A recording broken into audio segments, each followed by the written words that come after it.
we heard the claims and counterclaims in Parliament today about a very important issue, but did we get our answers? After weeks of sloganeering, shouting, ruckus and disruption, Parliament finally did see a debate on one of the most important and pressing issues of our time, inflation. Finance Minister Nirmala Sitharaman responded to the opposition criticism and questions on the impact of inflation on the ordinary Indian in a speech that lasted about 98 minutes. Remember, the delay in the government's response to the inflation question in Parliament was because the FM was recovering from COVID and Nirmala Sitharaman came well prepared. She cited data from global agencies like the IMF, reports from Bloomberg and Deloitte, and liberally quoted former RBI Governor Raghuram Rajan to essentially make this point, that India is better off than others. We have seen higher inflation in the UPA era, and GST on food items was a collective decision that included opposition state FMs. The government has taken several steps to ease the burden on the common man. This was the essence and the gist of the argument made in this speech. But has enough been truly done? That is what we will discuss in today's show. Let's first begin with giving you a snapshot of some of the action in Parliament. आज सही में माननीय सभापति हर गृहिणी के आंसू बह रहे हैं। इतनी कमर तोड़ महंगाई आपने कर दी है। पंजाबी में कहते हैं कि पहला तो मुछ दी लड़ाई ने मारत्या, दूजा यार दी जुदाई ने मारत्या, तीजा रब दी खुदाई ने मारत्या और बाकी जो बचा से महंगाई ने मारत्या। मैं कहती हूं कि ये सब्जी अगर मैं कच्चा खा जाती हूं क्योंकि ईंधन नहीं मिलता है तो वही कच्चा खाने का बात कर रही हूं, क्योंकि एलपीजी सिलेंडर ये चंद महीनों में चार बार एलपीजी सिलेंडर का दाम बढ़ा। Retail inflation was more than 9%, अभी 7% है। 7 से कम होने के ही प्रयत्न हर बार हुआ है, 2 बार उसका अच्छा नतीजा भी पहुंच गए, मगर 9% से ज्यादा 28 मंथ्स को आप एक इकट्ठा करके देखेंगे, उसमें 22 मंथ्स में 9% से ज्यादा था। यूपीए के कार्यकाल में 9% से ज्यादा। अभी जब हम 7 में हैं और 7 से नीचे कम करने के लिए कोशिश कर रहे हैं, फिर भी हमें बोला गया इन्फ्लेशन, आप क्या कर रहे हो इन्फ्लेशन। 22 मंथ्स को आपने 9% से ज्यादा रखा इन्फ्लेशन, वो याद करिए ना प्लीज एक बार। So obviously all that drama coming in Parliament, a lot of dialogues. But let's put all of that drama to one side and look at some of the facts. CPI or retail inflation is one of the foremost indicators of where mehengai is. So since the start of this calendar year, this figure has been trending above the 6% mark. So let me just begin here. In Jan, it was about 6.01% all the way through Feb, March. Remember, in Jan is when the Russia-Ukraine war also began, and that has also caused a spike all the way up to 7.79% in April, and has cooled off slightly since then to come in at about 7.01% in June. But let's take a closer look at what's happened in June. We're still waiting for that July figure, but in June so far, some of the items that are truly pinching the pocket would include vegetables, 17.37%. This is the internals from the CPI June data, and that's one of the worst hit. Food and beverages, about 8%, 7.56% to be precise. Clothing and footwear was as expensive as about 9.5% in the month of June. Fuel and light was 10.4% in the month of June. So when the finance minister says that India's inflation levels are not as high as some other nations, she is right. Inflation in other developing countries as of June 2022 shows that while India was at 7.01%, Sri Lanka was obviously at some 54.6%. But let me look close in the neighborhood. Bangladesh at 7.56%, Pakistan at 21.5%, Bhutan 6.54%, and Nepal at 8.56%, and Sri Lanka all the way at 54.6%. Brazil trending higher, so is Thailand. Singapore is a little lower, but around the same. So she's right when she says that this is happening everywhere. My question, though, is that enough of an explanation? Does it matter to the average Indian that others are doing worse than them? And how will the basic problem be addressed? The question is, have we done enough? Has our government done enough to secure us and the weakest among us, financially weakest among us? To speak on this, I'm joined now by Milind Kanade, BJP Spokesperson, and Dr. Shama Mohamed, National Spokesperson from the Congress. Ajit Pai, economic strategist, is also joining us on the show. Welcome to all of you. Thank you so much for speaking with us today. Milind ji, let me begin with your take. Do you think enough of an answer has been given? Because the question isn't, are others doing as badly? The question is, what are we doing to help our people? At the outset, I would like to make it very clear that this is a continuous process. The central governance is working desperately on that. The Honorable Finance Minister has put all the things in line with this injunction in the fierce debate as you are showing in the Lok Sabha itself. She has clarified to the last extent. And I understand this is the beginning, and the Monetary Policy Committee would be meeting.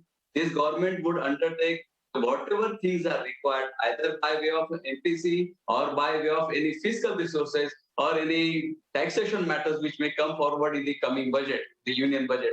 So I feel the governance is taking due care, and we are faring much better than our neighboring countries. You have already shown that picture, that schematic representation you have shown, and we are faring much better than our neighbors.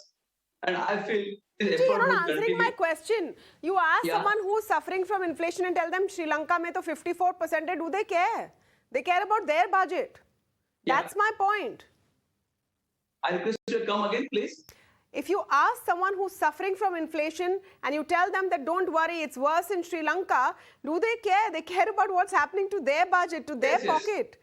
Is it enough to say that? Yes, we are very much concerned about our common people, and we are working on that. BJP governance at central, at NDLA governance at central is trying its hard to tame the inflation, and we are trying our level best. You can observe that palm oil, due to the import of oils, the rise of price rise observed in case of oils, it is mitigating, it is stemming down. The fuel prices are coming down. Yes, vegetable prices have definitely been increased, but they would be coming soon. They would be they would be coming at a normal level. Due to heavy monsoon, the onset of monsoon in number of... Shama Mohamed, essentially, and we heard from the finance minister, they're doing the best they can. It was worse in the UPA, and this is a global phenomenon. My question to you first, though, is why did the opposition not even listen to her? Why did you walk out? So when there is a finance minister who lives in a glass house, how can you listen to somebody who talks that sort of rubbish? See, she keeps saying that, there's global issue. They are saying that there's a global recession. What happened in 2008? Do you recall? 2008, there was a global recession, and it affected most of the countries, but it did not affect India much because we had a prime minister who cared about his people and the country. We had a finance minister who cared about the people and the country. We had a party called the Indian National Congress who really cares about the people of this country, unlike Mr. Modi, Mrs. Sitharaman, who just doesn't care. I mean, look at the way they are talking. They have put 5% GST on all packaged foods and unpacked, which is less than 25 kilograms or less than 25 I'll allow you to continue your point, Shama Mohamed ji, but you've not answered my question. Why did you walk out? Because 2 weeks were spent saying that have a debate. And then they said, okay, the finance minister has COVID, she'll recover and then she'll come. So she comes, she gives her answer, and then you say, I don't want to listen to it. No, we can't listen to rubbish. That's what I'm trying to tell you. So let me finish my point. So when it was the 5% on, as I mentioned, about 25 kilos, below 25 kilos and below 25 liters. So who buys below 25 kilos and below 25 liters is the normal common man. I mean, about 25 kilos and 25 liters is bought by the rich. A poor person would buy 2 to 3 kgs. A middle class would buy from 5 to 10 kgs. So you're basically taxing the poor. That's the thing. The excise duty on petrol and diesel, of course, that's going to affect everything. There will be inflation. And let me tell you, the gas during our time is 420. Now it's about 1,000. I mean, Nirmala Sitharaman can say whatever she wants. I go and talk to the taxi drivers, my own driver here, the auto drivers, waiters, and various laborers, various other people. they say children are going to bed starving these days because there's no money. How can you afford if a house is 10,000 rupees with all this GST? And let me tell you one thing. This time, the GST collection of July, according to them, is one of the highest, 28% high. And I fail to understand the government has so much of revenue. Why do they keep taxing the people? This is a revenue sarkar, basically. Revenue is what they want, no expenditure. Dr. Shama Mohamed, unfortunately, what you are saying might be political statements, but it's making no sense economically. All of the statements that you have made, let me go through them one by one, ma'am. You started by saying that the finance minister is speaking rubbish. That may be your view, but if there's a debate, today there is a debate. There are 3 people on this debate. They're listening to each other. And then you can come with your counter. That's point number 1. Point number 2, 1 minute, ma'am. You are saying that GST on 25 kilos packet, that means you are stressing or you are punishing the poor people. But if you buy it loose and unbranded, then you don't pay a 5% GST. You have not addressed that point. No, so you're telling me hygiene GST revenue is high. So you're saying GST revenue is high. If you have revenue, why do you need to tax? GST is a tax. So Tamanna, can I ask you? So you hygiene might be not important. For me, hygiene is important, and many people, hygiene is important. I don't want to buy something which is loose. I don't want to buy curd, which is yogurt, which is loose. How do you know what is it? So why do you have to tax when something you don't want hygiene? So Tamanna Inamdar goes out to buy things which is all in loose packets. That's what you are saying to me? Oh, come on. No, why do you want to know about my shopping list? I mean, I'm talking about fact. Okay, I'm talking about fact. I'm saying let's make cogent arguments here. Let's make cogent arguments here where we talk about what they should have done, what they should not have done. But if you're starting by dismissing the point of view of the other person, then how can the argument move forward? That's my question. When the point of view makes some sort of sense, when you are going out and lying over there, when you do not make we are asking basic questions. Why is gas from 420 above 1,000? It's a very simple thing. People use gas, and now people have stopped using gas. That's what one of the members of parliament was eating a vegetable raw. It is impossible. You go out and see. That is a question. We subsidize from 420 to above 1,000. Okay. Why is the gas Milind Kanade, I will allow you to respond very quickly to the points that she has made. Not enough has been done. Yes. The point essentially is not enough has been done. Honorable co-panelists, it appears that these people have lost connect with the common man. Common man doesn't consume the packaged food at all. The packaged food is being consumed by the people who afford it. No, that's not true. No, that's not true. That's not true. I want to place some facts here on what changed. 1 minute. 1 minute. You know, the problem is that people have to come prepared with facts when they want to debate issues. 1 minute. Milindji, let me just tell you and the viewers what has changed. Earlier, the 5% was on packaged and branded products. Packaged and branded products which are considered quote-unquote premium, the kind that Shamaji thinks that I buy. But now it is anything in a packet. Anything in a packet now will be taxed at 5%. Why was that decision made? So there are many things like churmuri and all these poor buy which is packaged. A lot of people buy all these. Why should the poor not have packets? All right. Yes. And why yes, should they not? You want to take the poor back? I mean, you don't want hygiene instilled in them? Okay, 1 minute. 1 minute. Yes, Milind. I mean, it's just not fair on 1 minute. Let him answer. So just buy what is. Let him answer. Shamaji, let him answer. Yes, Milindji. I'm coming to it. Canons of taxation say the people, the taxpayer who has the ability to pay should be taxed. That might be the point.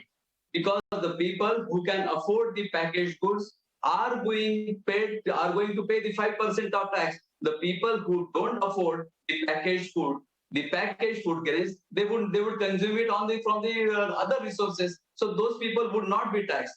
What the point which I was putting forth is that the people, the common people, the last person in the queue, the people who can afford, those people are not being taxed. And these taxation are the rate of tax which has been decided. It is decided in the GST Council, which is being represented by all state governments across India. And most of the state governments have accepted this proposal. And this proposal has been put forward by the people, by the state government, which are not BJP-led governments. these proposals had been put forward by the other than, and you can definitely go that to point, the on that meeting point, of the because all of GST these Council, claims and you can counterclaims check have it been out replied today. Shama Mohamed, on the point that the decisions in the GST Council, and that's what the Finance Minister has said today, she says it was made by consensus.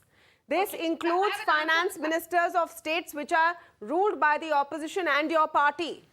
Okay, so I'm the finance minister of India and I'm seeing my people suffering and there is a discussion happening. It is Nirmala Sitharaman has the full right to do what she wants. She can say, listen, I don't think that's right and I don't want to tax, I don't want to put No, this... GST Council doesn't work like that. That's GST what Council she does has- not work she has like the that.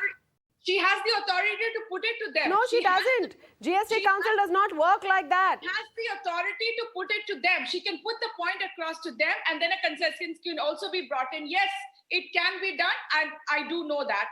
No, it does not work like that. It works by a majority vote. The argument you can make, Shamaji, if you had prepared for this, is that 22 out of 31 members are from BJP ruled states. So they do have a majority to change it in the GST Council. But she does not have a unilateral say in the GST Council. That's simply the fact. The finance minister can, and it's simple. She can say we reduce the excise. She can put the point across. Of course. And were you in the meeting, Tamanna? You're talking as if you were... Excise duty is not levied by GST. Are you talking about excise on petroleum? I'm going to go to Ajit Pai. 1 minute. I'm going to go to Ajit Pai because this is not making any sense. 1 minute. Ajit Pai, on the simple point, of what more could be done. And the fact is that perhaps a 5% tax on packaged goods at a time when inflation is hitting the poorest of the poor is just cruel. I am going to leave the debate because Tamanna Inamdar is insulting the Congress spokesperson. Thank you very much. I'm leaving the debate. I don't know why you're saying that, but let me come to Ajit Pai. He's been sitting quietly for 17 minutes. Doesn't he have a right to speak? Spokesperson of a party. Doesn't he have a right to speak? Doesn't the expert I've called have a right to speak? Okay, Mr. Pai, let me come to that simple question of yours, of mine, that 5% tax at a time when the poor are suffering. Isn't that cruel? And could this government have done more? So, Tamanna, I'll answer both of your questions. First, the former, which is the 5% tax. To place that in perspective, we also have to see that if the fiscal budget, and both at the central level, at the federal level, as well as at state level, runs negative for too long, that is also inflationary, and inflation can become quite persistent in that regard. So I think from a fiscal responsibility perspective and the stresses, especially in a post-pandemic environment that is being faced both by the center as well as by the states, with the debt, government debt to GDP at sort of very, very high levels right now and haven't risen very sharply. I think some fiscal prudence is called for, and I think that the GST Council took a decision that was as broad-based and would impact things as little as possible, with that. So from that perspective, I think that the kind of thinking that the government is doing is trying to see whether in the short and long term, they don't take too many shortcuts.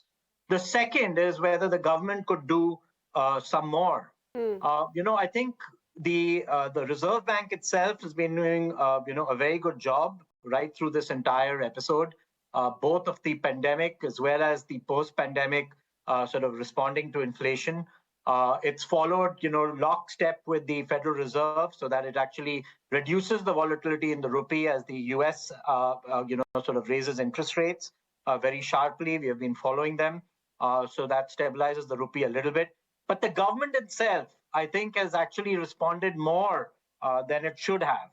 This inflation has been both supply sort of constraint linked and is global. I know you compared India's inflation with neighboring countries and a few developed countries, but I think when you look at it from a longer term perspective, India's inflation historically has been much higher than the OECD.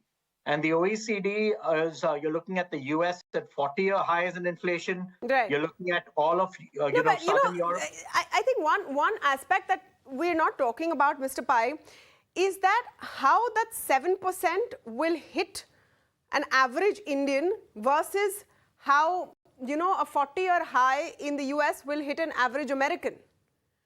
We have a larger number of poorer people. So and which is why inflation really, really pinches. When Shama Mohamed, she's gotten upset and left, but when she says that children are going hungry to bed, that is indeed a fact. So there is a fact. India is still a country where our per capita GDP is at 18% of the global average. So yes, we are impacted more by inflation. But let me put it to you this way, that when you have a look at a global factor where India is importing over 80% of its fossil fuels, where it's importing, over 80% of its copper, then you are going to import that inflation, or you're going to have to take fiscal steps. You didn't need to tax petrol and diesel at close to 60%. Between all of the fuel, between all of the tax, between excise, VAT, 50 to 60% of what you pay per litre is tax. Yes. Did we need to do that when we know it impacts everyone? So if you have a look at where the taxes are relative to where they were from a broader perspective, you've got to look at where the revenue is coming from. And did we reduce it? Did you freeze it, some time back? And was that the right step? So I think that, there's a balance that has to be made between what I would call the fiscal as well as the relief that you can provide very short term. We don't want to provide short-term relief for sort of long-term pressures. In fact, I think in a couple of areas, this government might have overcompensated. For example, the kind of uncertainty they create in the policy environment by putting, duties on exports for steel. When you're looking at, prohibiting the export of certain items. So, things like that, which they have done to actually curb inflation in the short run to help the common man, actually does have a longer term sort of impact that, makes investors and businesses. We're not talking about investors today. We're talking about the common man. And Milind, my question to you is that in that entire speech, and I said it was over a 98-minute speech, the finance minister was, of course, coming in from this political point of view of rebutting everything which was said. Was there enough empathy shown for what people are actually going through? What I heard in that speech was her saying, yes, there's inflation. We're not denying there's inflation, but we're doing something about it. Are you recognizing, as the ruling party, what is actually happening to people? Or are we just trying to score points here? No. This is not a thing or any point to score anything. This is the thing that we have to take care of the poorest among the poor people.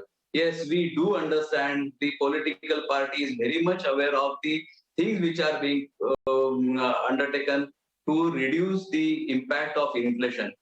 Yes, we understand that inflation is definitely a curse, but this inflation and the employment we have to balance. As a governance, we have to look into both the aspect, the inflation and at the same time the employment. Mr. Ajit Pai would accept that if there is a bit of inflation, we have to take it with a pinch of salt. No, what are you doing about employment? Mr. Milind, yes. How are you taking care of employment? Yes, correct. I'm coming to it. For generating employment, funds are being invested in the infrastructure. We are putting up the infrastructure, thereby we are trying to generate the employment. By infusing the amounts in the infrastructure. That strategy has led to years of jobless growth. That's the bane of the Indian economy. That we keep trying to invest in infrastructure and we have growth, but it's jobless growth. If the payback period of any infrastructure project is a long-term duration. And we have to keep that much of patience that once the roads are developed, better transportation facilities are being available, infrastructure is in place, telecommunication infrastructure, road infrastructure, these things are being put into place. And that would require some time. I request to have patience. Is there time? My point is, as the finance minister said, these are unprecedented situations, right? We've had 3 COVID waves, we've had a global war. Can we have a business as usual approach when it comes to cushioning the poorest of the poor? Right now, the biggest step that we seem to be taking is subsidizing food grains and pulses to a certain extent. That's why we've extended that scheme till September 2022. That also shows that how vulnerable this section is. Clearly, we need to do more. We need to talk about the facts and not just the politics surrounding this. I want to end it at that, but I want to thank all of you. And I want to thank Shama Mohamed also for the duration that she was on the show. But as we discuss inflation, a 6-year-old's letter to the Prime Minister has gone viral. The young girl Kriti Dubey, who hails from Uttar Pradesh's Kannauj, wrote to the PM describing the hardships she is facing. In her letter, Kriti says, and I'm translating actually, we'll zoom in because we can't see the font properly, but I'm translating from Hindi. She says, Modi ji, you have caused immense price rise. Even my pencil and rubber have become expensive and the price of Maggi has also gone up. Now my mother beats me for asking for a pencil. What should I do? Other kids steal my pencil. And the finance minister actually addressed that issue today. Listen in to what she said. सदस्य खनिमोड़ी जी, एक UP से एक लड़की ने प्रधानमंत्री जी को चिट्ठी लिखा पेंसिल का दर के ऊपर. मैं first of all I want to say sir, pencil के ऊपर कोई चेंज नहीं किया गया. ओके सर, बच्ची ने लिखा है, ठीक है, मगर बच्ची ने किसको लिखा है सर? माननीय प्रधानमंत्री जी को, क्योंकि उनको भरोसा है उन तक लेटर पहुंचेगा, वो सुनेंगे और उनको जो करना है वो करने के लिए वो तैयार रहेंगे. किसी और को तो वो लिखने के लिए वो बच्ची का मन में नहीं आया, वो भी हम ध्यान में रखना चाहिए.